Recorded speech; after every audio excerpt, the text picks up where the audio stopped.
آپ سب کو سلام. میرا نام بشرا شہزاد ہے. میں کراس وے ٹی وی کے امیزنگ گریس پروگرام میں موجود ہوں. ہمارا آج کا ٹاپک ہے ایمان کی حفاظت. آئیے میرے ساتھ ایک حوالہ تلاوت کرتے ہیں. پالوس رسول کا پہلا عام خط تیموتھیوس کے نام، پہلا باب اور 18ویں آیت. یوں لکھا ہے: اے فرزند تیموتھیوس، ان پیشین گوئیوں کے موافق جو پہلے تیری بابت کی گئی تھی، میں یہ حکم تیرے سپرد کرتا ہوں تاکہ تو ان کے مطابق اچھی لڑائی لڑتا رہے اور ایمان اور اس نیک نیت پر قائم رہے جس کو دور کرنے کے سبب سے بعض لوگوں کے ایمان کا جہاز غرق ہو گیا. آمین. یہاں پر تیموتھیوس جو ہے وہ ایک مسیحی نوجوان خادم ہے جس کو خدمت کے لیے چنا گیا ہے. سیاق و سباق میں دیکھیں تو تیموتھیوس کو جو حکم دیا گیا تھا اس کی دہرائی کی گئی ہے کہ جھوٹے استادوں کو جھڑکنا اور منع کرنا. اس کی خدمت کے لیے بہت سے چیلنجز تھے اور جس کی وجہ سے اس کے ایمان کا جہاز جو ہے وہ غرق ہو سکتا تھا. اس لیے پالوس اسے نصیحت کرتا ہے کہ جب خدمت میں چیلنجز ہوں، اگر تو مایوس ہو جائے، بے دل ہو جائے، تو ان پیشین گوئیوں کو، ان نبوتوں کو یاد کرنا جو تمہارے لیے کی گئی تھی. ایسا لگتا ہے کہ کلیسیا میں سے کسی نبی نے اس کے لیے نبوت کی ہوگی کہ اس کو خدمت کے لیے چنا جائے. تو یہاں پر اس کا جو سیاق و سباق ہے وہ ایک مسیحی نوجوان خادم کو ایمان کی حفاظت کرنے کے لیے، نیت کی حفاظت کرنے کے لیے حکم دیا گیا ہے.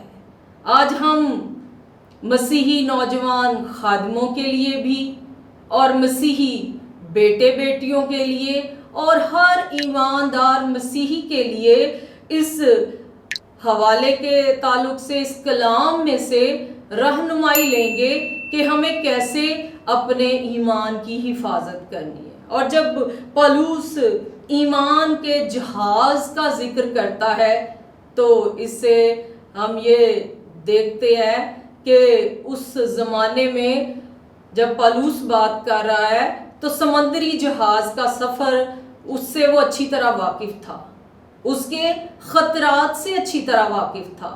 پالوس جانتا تھا کہ سمندری سفر کیسا ہوتا ہے، اس میں کیا کیا مشکلات درپیش ہوتی ہیں، اور وہ اس مسیحی دوڑ کو، مسیحی ایمان کی دوڑ کو کس سے تشبیہ دے رہا ہے؟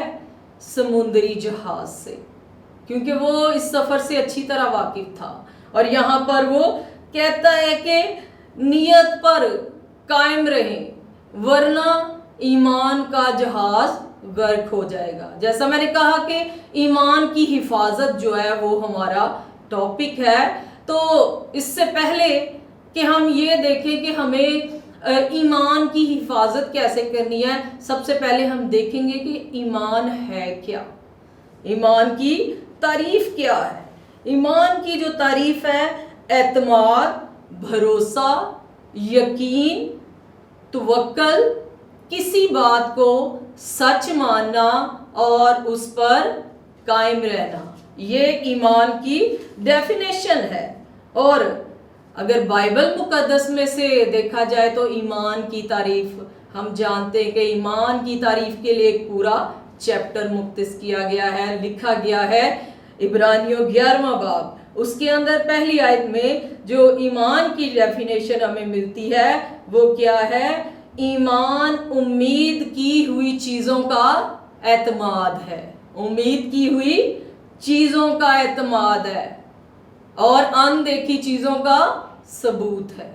پہلی بات، امید کی ہوئی چیزیں، جو چیزیں ابھی ہمیں حاصل نہیں ہوئی لیکن ہم امید رکھتے ہیں کہ وہ ہمیں ملیں گی.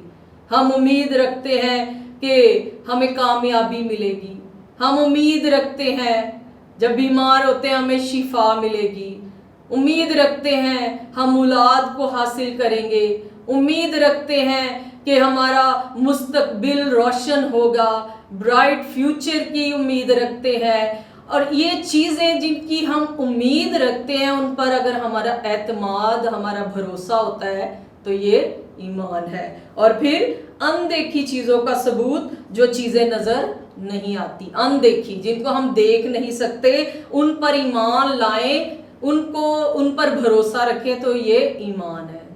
ہم خدا کو نہیں دیکھتے، خدا ہمیں نظر نہیں آتا، لیکن ہم کیا کہتے ہیں؟ خدا موجود ہے، یہ ایمان ہے۔ یسوع مسیح ہمیں نظر نہیں آتا لیکن ہم کہتے ہیں یسوع مسیح موجود ہے، یہ ایمان ہے، اندیکھی چیزوں کا ثبوت ہے۔ اور روح القدس ہمیں نظر نہیں آتا لیکن ہم اس کی حضوری کو، اس کی معموری کو محسوس کرتے ہیں، ہم کہتے ہیں کہ روح القدس موجود ہے۔ یہ اندیکھی چیزوں کا ثبوت ہے جو ہمیں نظر نہیں آتی۔ ہم ہمیشہ کی زندگی پر ایمان رکھتے ہیں، ہمیشہ کی زندگی ہمیں نظر نہیں آتی لیکن ہم ایمان رکھتے ہیں کہ ہم ہمیشہ کی زندگی کو حاصل کریں گے۔ اور اگر مسیحی تناظر میں ہم دیکھیں کہ ایمان کیا ہے، ایمان کی ڈیفینیشن ہم نے دیکھی، بائبل مقدس میں سے ایمان کی تعریف دیکھی، تو مسیحی تناظر میں ایک مسیحی کا ایمان کیا ہونا چاہیے؟ خدا ثالوث، اس کے کلام، اس کی مرضی، فیصلوں اور منصوبوں پر اعتماد، بھروسہ اور توکل کرنا ایمان ہے۔ خدا کے منصوبوں پر، خدا کی مرضی پر، اپنی مرضی پر نہیں، اپنے منصوبوں پر نہیں۔ مسیحی جو ہے وہ خدا کے منصوبوں پر، خدا کی مرضی پر، خدا کے فیصلوں پر جو ہے ایمان رکھتے ہیں، یقین اور بھروسہ رکھتے ہیں۔ یہ مسیحی ایمان ہے۔ ہم نے دیکھا ایمان کیا ہے، ایمان کی تعریف دیکھی، مسیحی ایمان کے تعریف دیکھی۔ اب ہم یہ دیکھیں گے کہ یہ ایمان کیوں ضروری ہے، کیوں پالوس رسول نے تیموتھیوس سے کہا کہ اس ایمان کے جہاز کی حفاظت کرو، تمہارے ایمان کا جہاز غرق نہ ہو جائے۔ ایمان اس لیے ضروری ہے کہ ایمان کے بغیر ہم خدا کو پسند نہیں آ سکتے۔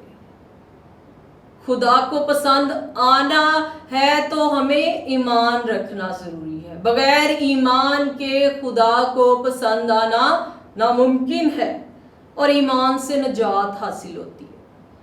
یوحنا 3:16 میں خداوند کا کلام فرماتا ہے جو اس پر ایمان لائے ہلاک نہ ہو بلکہ ہمیشہ کی زندگی پائے۔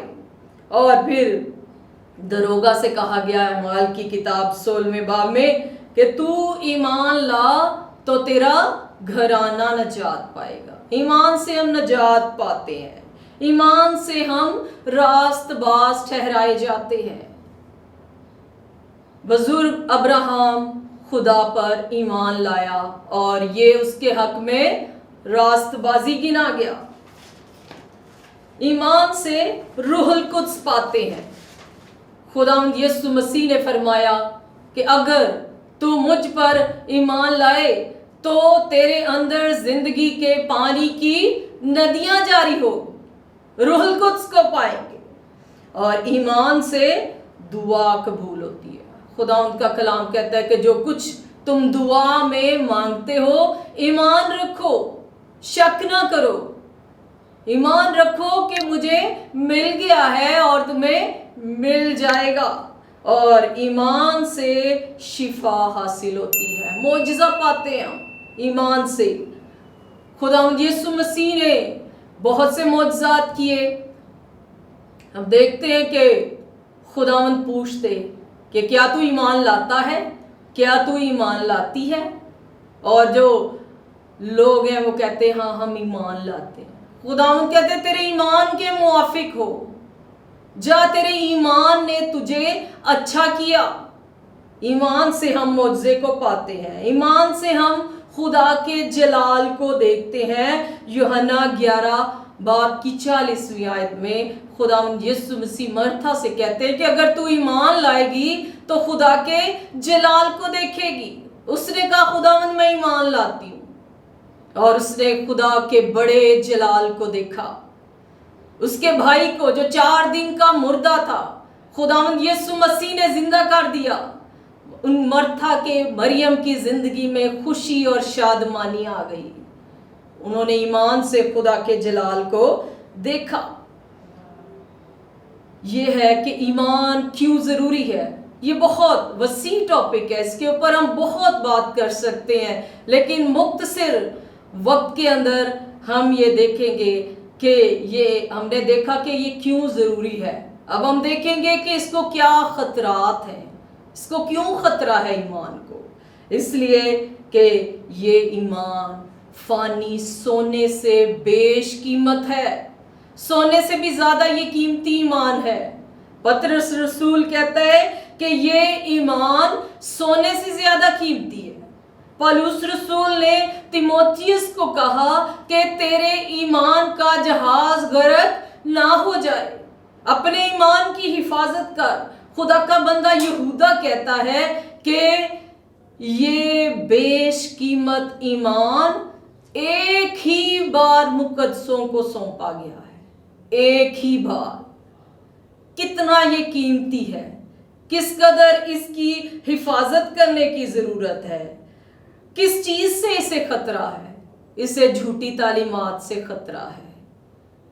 یہودا بھی جھوٹی تعلیمات کے بارے میں تنبیہ کرتا ہے، خبردار کرتا ہے، اور خدا کا بندہ پولس رسول بھی وارن کرتا ہے کہ بہت سے ایسے بدنیت لوگ، جھوٹی تعلیم دینے والے، جھوٹے استاد، پطرس رسول بھی یہ کہتا ہے کہ جھوٹے استاد آ جائیں گے، خبردار رہو، جو کہ آپ کے ایمان کے لیے خطرہ ہے۔ تو جھوٹی تعلیمات، گناہ، بدی، ابلیس کے حملے، یہ سب ہمارے ایمان کے جہاز کو ٹھوکریں لگاتے ہیں۔ یہ پہلی صدی میں بھی چیلنج تھا، آج کے مسیحی نوجوان خادموں کے لیے، خادماؤں کے لیے، مسیحی نوجوان بیٹے اور بیٹیوں کے لیے بھی چیلنج ہے۔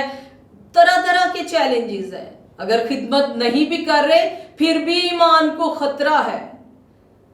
بہت سا آج سوشل میڈیا کا دور ہے، تو ہم دیکھتے ہیں لاتعداد ویڈیوز اور کلام جو ہے وہ شیئر کیا جاتا ہے، اور بہت سے لوگ ایسی باتیں جو کلام کے منافی ہیں، جو خداوند کے کلام مقدس کے مطابق نہیں ہے، ایسی باتیں بھی شیئر کر رہے ہیں، ایسی باتیں اپلوڈ کی جا رہی ہیں سوشل میڈیا پر، کلام سنایا جا رہا ہے۔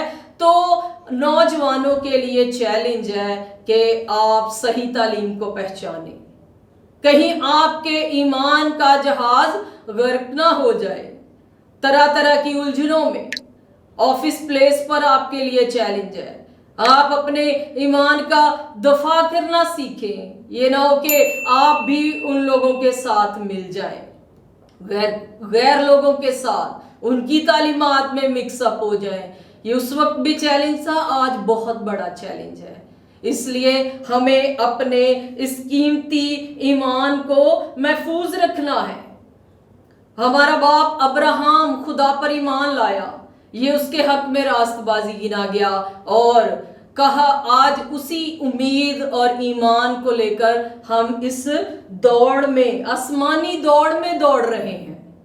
اب ہمارا جہاز ابھی اسی دنیا کے سمندر میں سفر کر رہا ہے، ابھی اپنی منزل تک نہیں پہنچے، ابھی خطرات ہیں، ابھی چیلنجز ہیں ہمارے لیے۔ تو خدا کا بندہ اس لیے ہمیں وارن کرتا ہے کہ اپنے اس جہاز کو روحانی جسمانی دشمنوں سے ہمیں محفوظ کرنا ہے۔ ایک جہاز کی مضبوطی کے لیے اس کے لنگر کا مضبوط ہونا بہت ضروری ہے۔ ہم بھی اگر آج چاہتے ہیں کہ ہمارے ایمان کا جہاز مضبوط ہو تو لنگر جو ہے وہ محفوظ، مضبوط ہونا چاہیے۔